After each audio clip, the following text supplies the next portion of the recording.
you knew you were going to face some injuries. Obviously, playing a violent sport like this, how do you feel a week into camp, health-wise? Okay, still have a couple things that have come up, like always, but so far, it's typical camp. Corner is, Plus, I know in spring you said depth on the offensive line was your biggest concern. Is depth at corner now your biggest concern, perhaps? I mean, it's top three. Yeah. We need to make sure we're building depth there, and we certainly have some candidates there. A couple guys bumped and bruised, but hopefully we get them back soon and keep working. Last one for me. I know you don't want to get specific about injuries, but none of those are long-term to the corners? Correct. Okay. Yeah. Right behind him, Cleveland.com, Stephen Means. Ryan, I know we asked you about Cam Brown last week. I just wanted to get update. How is he still moving along with fall camp? Yeah, he's good. Just had a little tweak, but he's first couple of days of practice looked really good. So looking forward to getting him back out here in the next couple of days. And do you feel like that wide receiver rotation is coming together outside of Jackson, like Marvin and Mecca and Julian? How those guys been holding? I think they're all competing out there. Yeah, I mean, I think that we'll have a good rotation of guys out there. Appreciate their physicality on the perimeter and their professionalism day in and day out. So good first week. Right behind him, Dan Hope, 11 Warriors. Yeah, Ryan, it looks like Cam Brown was doing some stuff, but not everything. Is he still on a pitch count with you guys? Right now he is, yeah, and hopefully he'll be off that pitch count pretty soon. How do you kind of manage that? Like, what's kind of a concern that you guys are trying to manage there? Well, when you come back from a procedure, you want to make sure that first off they're healthy enough to do it, but then also even if they are healthy, you have to make sure you're bringing them back the right way. You can't just throw them in there. All of a sudden something else will show up. So it's a combination of making sure that he's recovered, but then also making sure you're building him up the right way. Front row right, Joey Kaufman, Columbus Dispatch. Ryan, any update with Parker Lewis? No, not yet. Not that I know of. No. Any timeline or? Well, we're hoping soon to find out. Hear something. I have not heard anything. So. And looked like Caleb Brown's been returning punts. What have you seen from him? He's just getting going here. He's somebody that has that skill set. So, we're going to try to bring him along there. We've had a few guys, probably have 3 or 4 guys back there. Jackson being one of them, and Cam Martinez, Mecca is back there, and then Caleb is learning. Last one. Jim said the other day Cam Martinez was in Johnson. We're getting some cross training at corner as well. What do you like about their skill set? Is that a real possibility to help you out with depth there? Yeah, well, they both have cover skills, and the position that they play, they have to do a lot of covering. So, I mean, every time they're out there, they're learning that skill of playing man-to-man and covering guys, and and that says a lot about their skill set. So, yeah, I mean, the more versatility they have, the more they can do, and the more valuable they are to the defense. Over here, front row right, Austin Ward, Rivals, 97.1 The Fan. Thanks for letting us watch practice, Ryan. Let's say you have an inside period and the defense stuffs the run. Are you more encouraged by what you see defensively or worried about your offense? Well, that drill right there, literally what we do is we just go right across the board and we look at the one-on-one drills or one-on-one matchups. And we just look at fundamentals. We look at pad level. We look at hand placement. Certainly, both sides want to win the drill. More importantly, that drill in particular, that's why we don't have everybody over there. It's about pad level. It's about fundamentals, and we can really hone in on that. I mean, the only other way to do that is literally take 2 people on the field and have a one-on-one drill. And but in the inside drill, that's what it's about. And there's always going to be an extra defender there, and that's good. That's the way we want it. Because we have to thought up the ball carrier, and the ball carrier is going to learn to run through that contact. But everybody else, it's more important about how are we working the double teams, how are we getting off of blocks, how are we blocking, our hand placement, and then what's the line of scrimmage look like. When you look at the big picture overall for a week, do you feel like one side of the ball is ahead of the other at this stage? Well, I think the guys on offense have been in the system longer. But in terms of the intensity, the energy level, I think that both sides are really into it. We had a really good red zone day, and the guys were going back and forth. Defense created a turnover too, got a bunch of stops. Offense scored a little bit, so it was back and forth, and that's what you look for. And so again, starting to get towards the middle of camp now, which is great. Those grind days, and the more we can make each other better, I think it's good. But I think our guys are becoming more and more comfortable with the language, with the system, with the scheme, and that's encouraging. Far left, third row, Bill Landis, Rivals. Got it. Good job. Ryan, I guess two questions on Lathan Ransom. One, are you like shocked that he's out there seemingly able to do everything at the moment? And two, just kind of how has he shown up here through the first set of practices? He's had a very good summer. He's shown up for sure. And, yeah, I mean, it says a lot about Lathan's ability to recovery, the work he put in with Stu and Sean Barnhouse and everybody in the training room. And it's good to see him. We're certainly keeping an eye on it. You know, every day we kind of have a watch list of guys that we keep a close eye on to make sure that they're good. But he's been able to handle it, and says a lot about him. And Jim the other day was talking about just, I guess, how pleased he is with the defensive line. I know you've not had pads on for very long, but the time that you had them on, have you sort of felt the presence of that group the way you would like to going into this season? Yeah. There's definitely been signs to see that's what we want.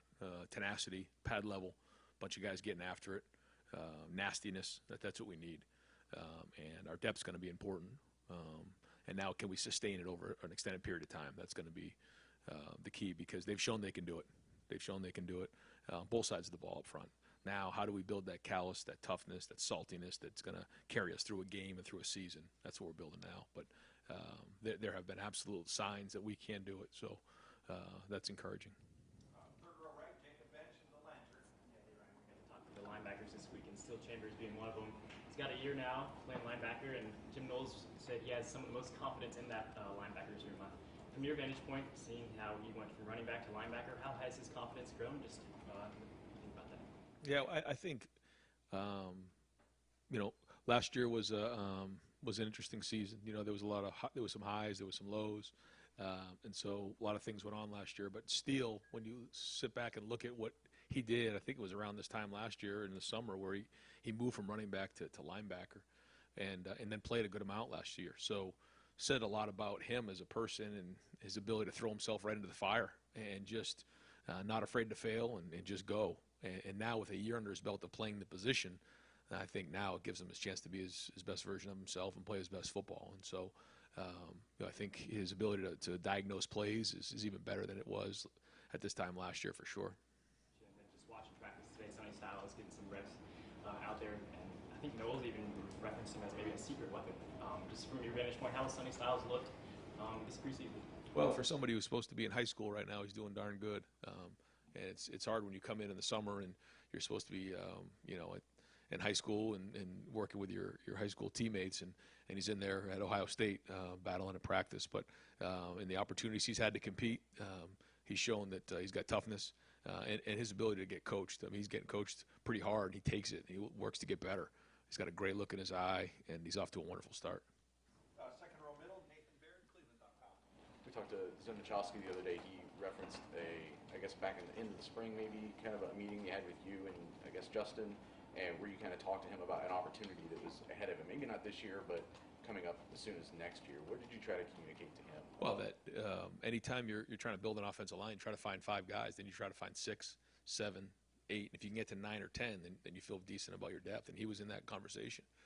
Is that we need him to be 6, 7, or 8, and we got to feel great about putting him in a game. In the first game against Notre Dame, so that's the challenge for him. Sometimes when you're a young offensive lineman, you just kind of put days in front of days until you realize, like, once you're in the game, it gets real. And so, constant conversation just about what the expectations are. If you had to have a second left tackle for that first game, like, is that him right now? Do you think you'd have to go somewhere else? We're still trying to figure that out. I mean, between he and Josh, they're working really hard to become that third guy. Josh is coming off that injury, and so he's working to get better. Those guys are both working every day, and that's the goal for both of those guys. And hopefully it can be both of them. So that's why we're practicing. Something particularly you guys like long-term about Zen? Yeah, his athleticism for sure. Just, when you're looking at him, it's a guy who moved to offensive line pretty late in his high school career.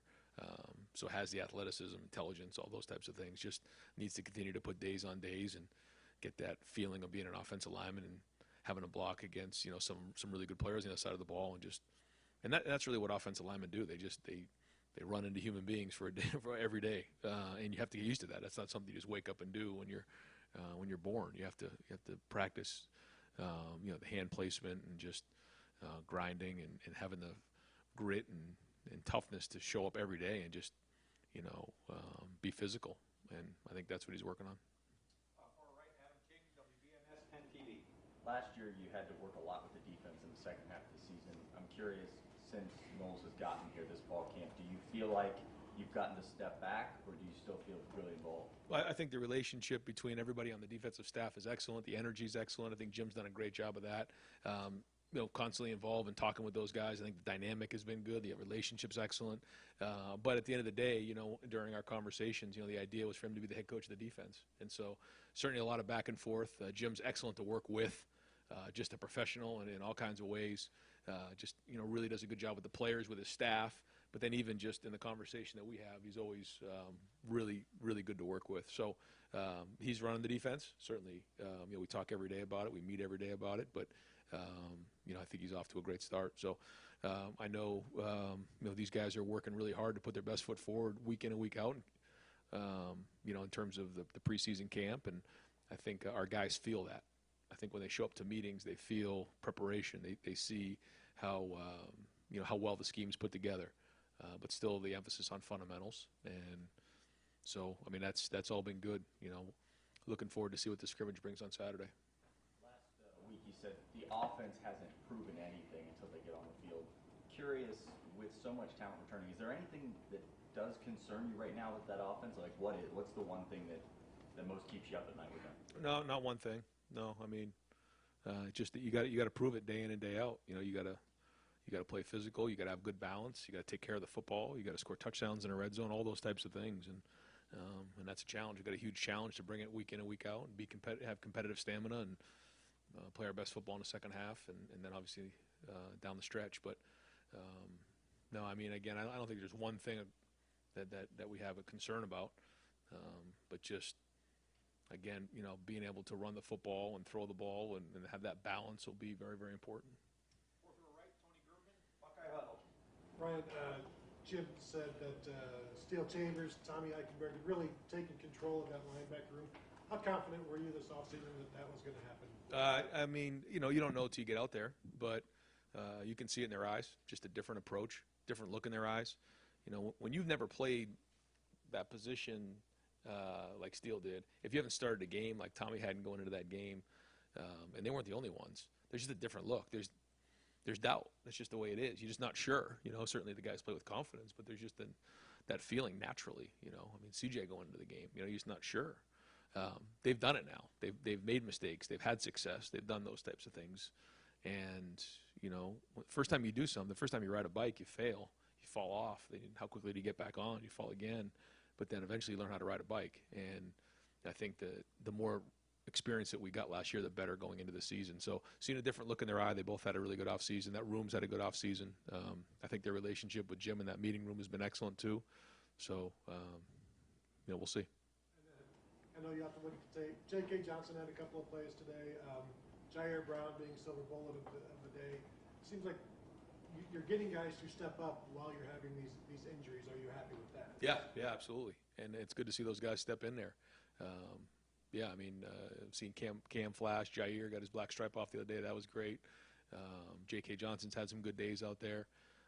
It's been good to see them compete. And again, the whole idea here at Ohio State is that you're playing against really good players on each side of the ball, and you feel like if those guys can cover Jackson, that they can feel confident going into the season, knowing that they played against really good players. And the same thing up front, if Paris and Dewan can block, Zach and Tyler and JT and Jack, then and vice versa, if they can get to the quarterback against those guys, and that's good work day in and day out. And as long as we take care of each other and stay healthy, then we're going to be sharp going into the season. Right behind Tony, Spencer Holbrook, Letterman Row. Ryan, when you're out there coaching Trey and CJ and Jackson, is it almost more fun this year to be able to nitpick those guys rather than last year when you were just trying to get them up to speed and get them to learn the offense? Like, for you as an offensive guy, how much fun is it for you to just be able to nitpick those guys and just look at the very little details? Yeah, well, guys play in the NFL for 10, 15 years, and so they're always trying to improve on things. It's a different type of approach. One is inexperienced guys. You're trying to teach them the game. You're teaching them, what to do. As they get experience, you really start to get into how do you do it? Why do you do it?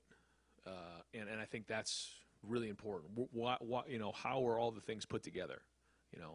When you're young, you're just trying to figure out which way to go. And then as it goes, over time, it starts to slow down, and they start asking pretty solid questions about why and how, and then that is fun. It's fun to be around guys who have some experience, but they're still working every day to get better. And then Mike Hall and Evan Pryor, guy on each side of the ball that redshirted last year, and now they seem like they're really starting to push for some roles. To see a guy on each side like that take full advantage of a redshirt the way they did and really start to show things this year, how encouraging is that for you? Both guys really focus on their development. Mike Hall really worked hard last year to develop and showed up every day and worked and has worked this preseason. And when you focus on your development, then the payoff in the end is going to be awesome. And same thing with Evan Pryor. He's focused on that. He stayed positive, and so both of those guys are really developing, and that's been their focus. So in the end, it's going to really pay off for both of those guys. Front row middle, Bill Rabinowitz, Columbus Dispatch. Ryan, you've not released a depth chart. I'm sure you probably won't. But if you were to have one, I'm guessing there are not a lot of starting battles that are true starting battles. On the defensive line, you're going to rotate some guys. It probably doesn't matter. But in your mind, how many starting jobs are really up for grabs, even 1 week into camp? Yeah, I mean, probably just a handful, like you're saying. But I think there are some positions that we're going to play. We're going to rotate guys and play multiple guys at those positions for sure. But there's a lot of experience coming back, so that's good. Yeah. Where are those true starting battles? I mean, offhand, I'm just trying to think. Yeah. But those guys are doing a good job. I mean, starting to really see what that's going to look like. Really good to see. The way that Cade and Mitch and some of the guys have really worked to be physical and work their hands and guys you can rely on to do their job. I mean, really good there. But we're going to rotate at a lot of the other positions. So. Yeah, I don't know. Like I was saying last year, even with Chris and Garrett, they took the majority of the reps on the perimeter. We're gonna let those guys rotate a little bit because they deserve to play, and it'll be like that, like you said, in the D line and some of the other positions. And you said earlier when asked about the offensive concerns or questions, not one thing. Does that basically mean not a thing, or not one thing that I'm concentrated on, but there are some concerns? It's not even concerns. It's just how fast can we get better? How much better can we get? The things that we need to work on, and it's just the fundamentals. It's hand placement. As Pat keeps saying the same thing, pad level, and going back to those types of things. Protection, running the football, execution in the pass game, those types of things. But if you said what is the one thing? I mean, certainly we've got to take care of the football. All those types of things. But there's not one thing. But certainly we're not where we need to be to play in our first game yet. We still got ways to go. Fourth row left, Justin Holbrook, WCMH. You mentioned Cade made a couple big plays today. How have you seen him progress in the long game? Spatial awareness, route running, all of those things that are with that. Yeah, that's it. Because that's at the tight end position, there's so many things that come with that. And in that room, we have guys who have a lot of different skill sets. But Cade's really worked hard. Obviously played a little linebacker towards the end of it last year. Now he's back playing tight end. His physicality is what you notice the most. And then, for a big guy, he is athletic, has good ball skills, and he's worked hard in the offseason to work on his route running and catching the ball. So that's been excellent. So, good start to camp for him. You said some positions already known. We know the big receivers, but some of the guys that have been here a while want a place in there. One of them is Xavier Johnson. Yeah. It seems like every time the ball is near him, he makes the play. Where have you seen him grow and that hunger that he still maintains over all these years? Yeah, I mean, Xavier Johnson, we say you get better fundamentally on special teams around here. So every time you're in special teams, it's like a football clinic being in here with Parker Fleming, and you just learn about the fundamentals. And this is a guy who's played at a high level on special teams, and so he's cut his teeth here, and he's developed into a really, really good receiver. He's physical. He knows how to run routes. He's just a smart, intelligent football player, and he's got good ball skills. So been very impressed with his first week. Front row right, Tim May, Letterman row.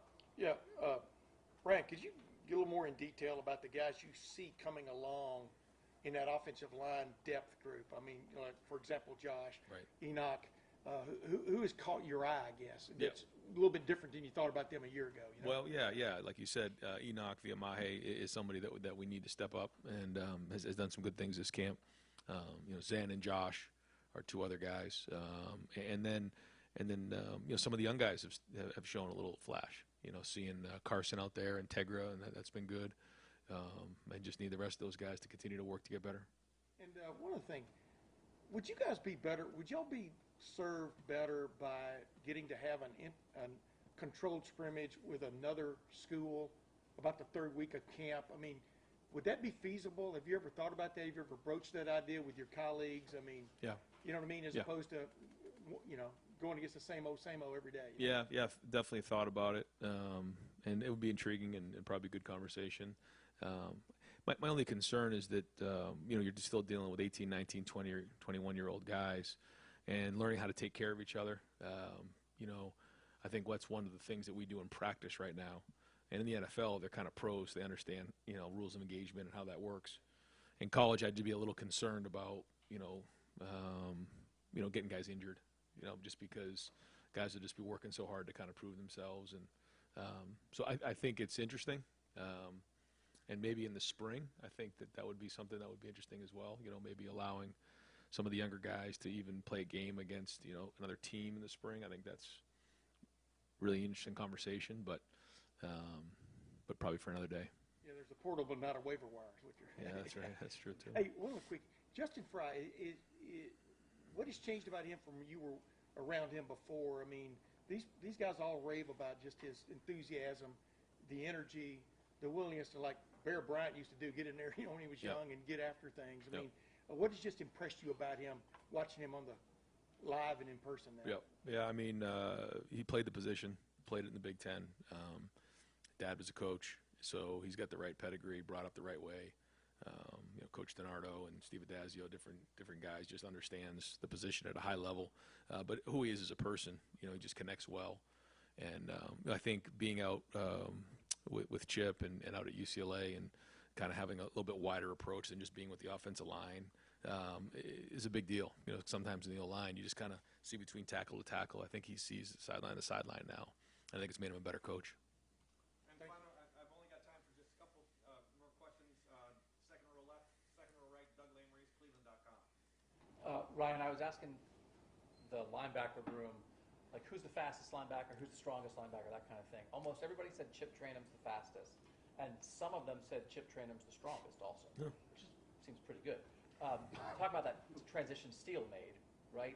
What's the transition like for Chip, and how realistic in his first year playing linebacker how realistic is it that he could help you this year? Yeah, both. You want really good athletes at the linebacker position, and so most really good linebackers in high school play running back for their high school team, and those are two guys that did that. And you could see that Steele had an impact last year, and I still kind of had to do it because we were a little light at linebacker, and it was kind of by need. I think this one, like you said, with Chip, I mean, certainly has all the skills. Works really hard. Guys on the team respect him. Plays hard. He is tough. He has all the skills. So it's just getting more and more reps and playing. And as soon as we feel like he's ready, he'll go play.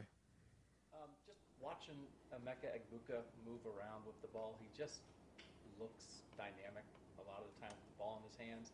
Year two, big pedigree.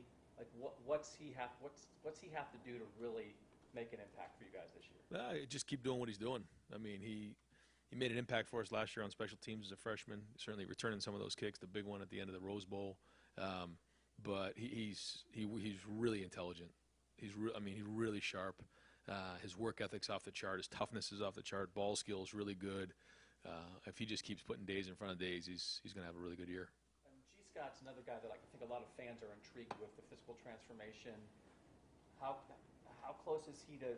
Can he help this year, or is it still sort of in transformation mode for him?